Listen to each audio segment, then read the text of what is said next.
का part second पढ़ने वाले माइक्रो ऑर्गेनिज्म चैप्टर का। आज हमें पढ़ना है बैक्टीरिया के बारे में। तो सबसे पहले बैक्टीरिया का खोज किसने किया था, डिस्कवर किसने किया था? तो उनका नाम था एंटन वैन ल्यूवेनहोक। और इनके बारे में अगर कहा जाए तो ये इन्होंने बैक्टीरिया का खोज किया था और इन्होंने नाम दिया था, बैक्टीरिया का नाम दिया था little animal cells. Little animal cells, लेकिन बाद में यूरेनबर्ग के कुछ लोगों ने इसे बैक्टीरिया नाम से पुकारना शुरू किया।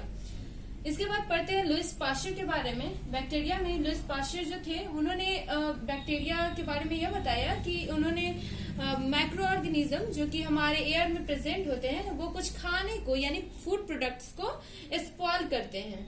और इसके हैबिटेट के बारे में अगर कहा जाए तो ये हर जगह मौजूद रहते हैं, यानी स्वेल में भी, एयर में भी और वाटर में भी। इसी कारण यहाँ लिखा गया है हैबिटेट एवरीवेयर, यानी हर जगह ये मौजूद होते हैं। इनके साइज के बारे में अगर कहा जाए, बैक्टीरिया के साइज के बारे में, तो इसका साइज होता है वो 0.2 to 1.5 माइक्रोमीटर इसका डायमीटर होता है और 3 to 15 माइक्रोमीटर इसका लेंथ होता है।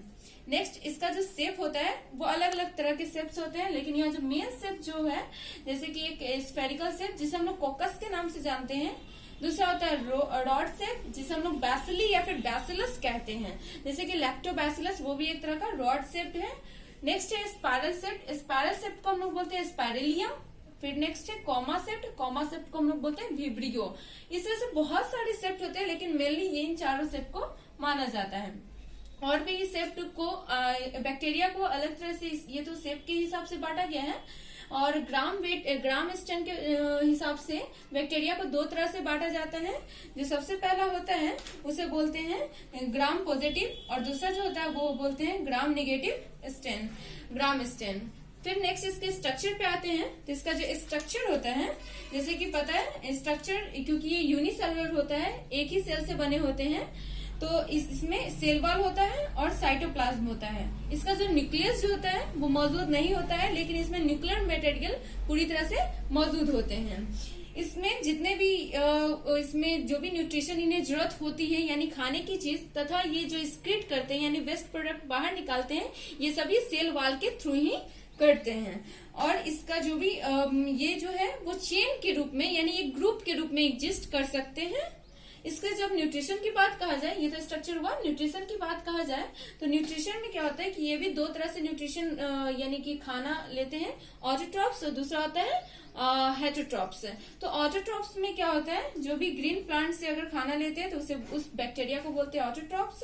और जो भी दूसरे पे डिपेंडेंट रहते हैं यानी इनऑर्गेनिक फूड खाते हैं, उसे हम लोग बोलते हैं हेटरोट्रॉप्स। ऑटोट्रॉप्स को हम लोग दो भाग में डिवाइड करते हैं, जिसे हम लोग बोलते हैं फोटोट्रॉप्स, और दूसरा को बोलते हैं केमोट्रॉप्स। फोटोट्रॉप्स यानी जो सनलाइट से लेते हैं खाना, और दूसरा होता है केमोट्रॉप्स, यानी कि जो भी ऑर्गेनिक फूड से जो खाना लेते हैं उसे बोलते हैं केमोट्रॉप्स। और ये दोनों एनर्जी लेते हैं, एनर्जी से ही अपना ग्रोथ करते हैं, और जितने भी इन्हें डेवलप करना होता है, रिपेयर करना होता है अपने बॉडी के स्ट्रक्चर, उस वजह से इस केमोट्रॉप्स या फोटोट्रॉप्स के माध्यम से या फिर हेटरोट्रॉप्स के माध्यम से इन लोगों को फीडिंग होता है, यानी खाना की पूर्ति करते हैं। नेक्स्ट होता है इनका ग्रोथ। ग्रोथ क्या होता है, तो ये जनरली मॉइस्ट प्लेस पे या फिर वार्म प्लेस पे ग्रोथ करते हैं। जनरली इसका जो ग्रोथ करने का जो टेम्परेचर है वो है 30 degree C to 37 degree Celsius. और ये दो तरह से इसको ग्रोथ के बेसिस पे बांटा गया है। एक होता है एरोबिक बैक्टीरिया और दूसरा होता है एनारोबिक बैक्टीरिया, जिसमें एरोबिक बैक्टीरिया में ऑक्सीजन की जरूरत होती है, जबकि एनारोबिक बैक्टीरिया में इसे ऑक्सीजन की जरूरत नहीं होती है। नेक्स्ट है हमारा फीचर्स, वो है रिप्रोडक्शन। जैसे कि एनिमल में भी होता है रिप्रोडक्शन, उसी तरह से बैक्टीरिया में भी रिप्रोडक्शन होता है। इसका जो रिप्रोडक्शन होता है वो फिजन के हेल्प से, यानी कि बाइनरी फिजन प्रोसेस से होता है, जिसमें कि अगर कोई भी एक बैक्टीरिया अगर ग्रोथ करता है, फिर ये क्या होता है कि ये फिर डॉटर सेल बनाता है, और डॉटर सेल फिर सेपरेट होकर फिर एक सिंगल बैक्टीरिया का प्रोडक्शन करता है। या फिर ये सेक्सुअल प्रोसेस से भी अपना रिप्रोडक्शन करते हैं। ये 20 मिनट्स में अपने जनरेशन को बढ़ा सकते हैं, यानी रिप्रोड्यूस कर सकते हैं, अपने डुप्लीकेट कॉपी बना सकते हैं। नेक्स्ट है हमारा यूजफुल एक्शन ऑफ बैक्टीरिया, यानी कि बैक्टीरिया ना ही सिर्फ हमें हार्मफुल करता है बल्कि यूजफुल भी होता है, हमारे लिए बहुत ही ज्यादा यूजफुल होता है। वो कैसे?